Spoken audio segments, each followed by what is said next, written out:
Когда речь заходит о такой народной марке, как Lada, особенно в контексте ожидаемой замены культовой Нивы, это в информационном поле вызывает бурю эмоций, похоже на микровзрыв. Долгое время отечественные автолюбители жили в обещаниях и надежде. Вот-вот появится она, новая Нива, на новой платформе с современными технологиями, но сохранившая дух предшественницы, проходимая надежная своя. Говорили, обещали, мечтали, даже показали, а потом тишина. Проект словно растворился в воздухе, оставив нас ни с чем и с кучей вопросов. Но АвтоВАЗ не привык сидеть сложа руки. Нужно вечно что-то сделать. Жаль только, что все потуги идут в обратном от развития направлении. Пока одни проекты уходят в закат, другие начинают свой тернистый путь к свету. И вот новость. На главном конвейере предприятия началась сборка кроссовера Lada Azimut. Пока это не серийное производство, а скорее предсерийная подготовка. Первые 5 машин уже сошли с конвейера,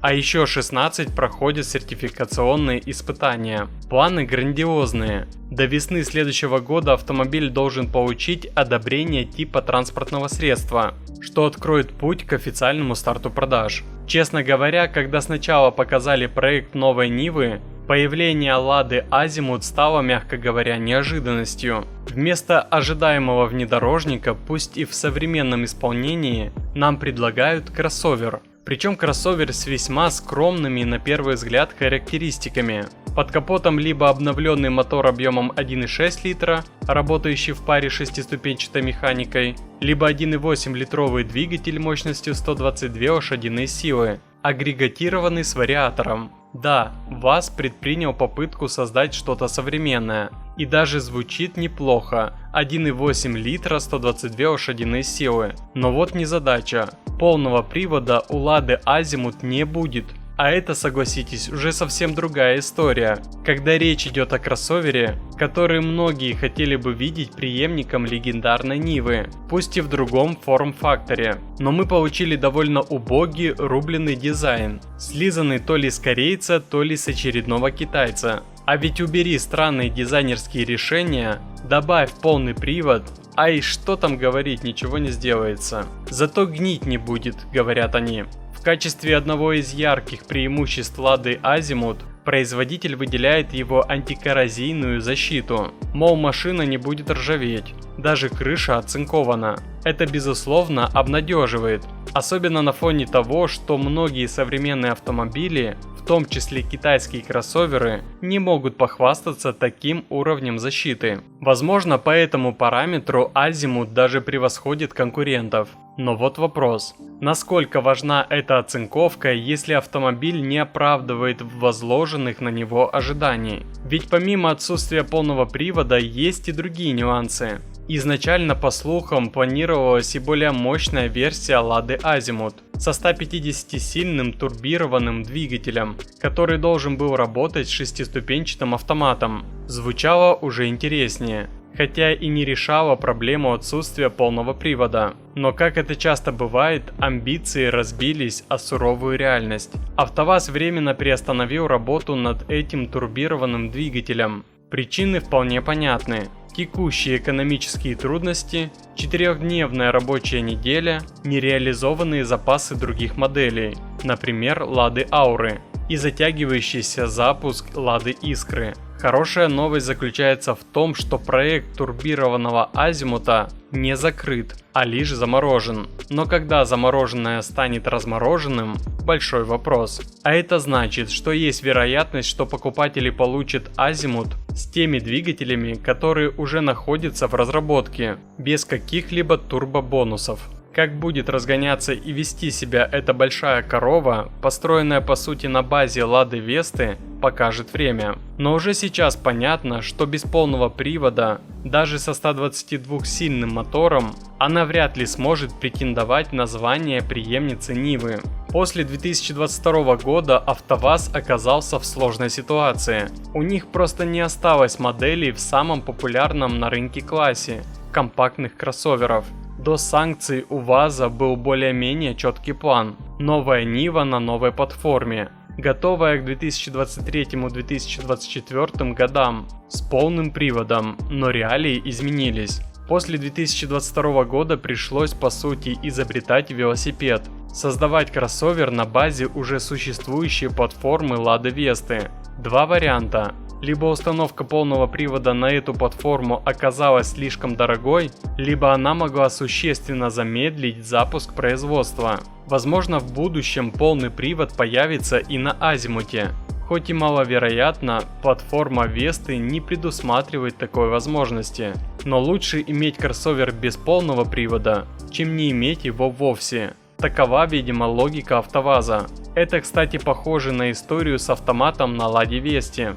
Отсутствие автомата явно стоило Ладе значительной доли рынка, но компания долгое время не могла предложить адекватное решение. И тут возникает еще один важный момент. Правительство России ввело санкционные ограничения против Renault. Это означает, что возвращение французского концерна и соответственно их платформ на АвтоВАЗ ожидать не стоит. А значит, и о Ниве на новой нормальной платформе, которую мы так долго ждали, скорее всего придется забыть. И тогда возникает главный вопрос: нужен ли нам этот Азимут? Если он действительно сможет предложить конкурентоспособную цену, хорошее качество сборки и достойный уровень оснащения, то возможно он найдет своего покупателя. Но вряд ли эта Лада станет преемницей Нивы, полноценным кроссовером, способным покорять бездорожье. И бог с ней, с этой новой желанной Нивой. Мы получили даже не кроссовер, а какое-то безобразие, похожее на Весту. Но ничуть не автомобиль, призванный заполнить образовавшуюся на рынке пустоту. Автомобиль, который, возможно, будет более практичным, чем седан, но так и не сможет предложить то, что необходимо. Будем наблюдать за судьбой Лады Азимут. Но пока, честно говоря, ожидания явно не оправдались. Автомобильный кредит по-прежнему остается одним из основных способов купить новую или подержанную машину для наших соотечественников. Я бы сказал, не просто одним из, а как раз основным. Более того, доля желающих взять автомобиль в кредит даже на протяжении этого года растет от месяца к месяцу. Еще в марте 29 тысяч россиян взяли у банка денег, чтобы обзавестись личным транспортом. Но в прошлом месяце таких набралось уже 61 тысяча человек. Имеем двукратный рост за полгода. Это данные по новым автомобилям. Статистика вторичного рынка примерно такая же. Если в феврале там было 35 тысяч продаж в кредит, то в прошлом месяце заемные средства взяли 57 тысяч российских водителей. Если учесть, что за весь прошлый месяц, по данным агентства Автостат, было продано 122 тысячи новых автомобилей, то выходит, что минимум половина из них приобретена в кредит.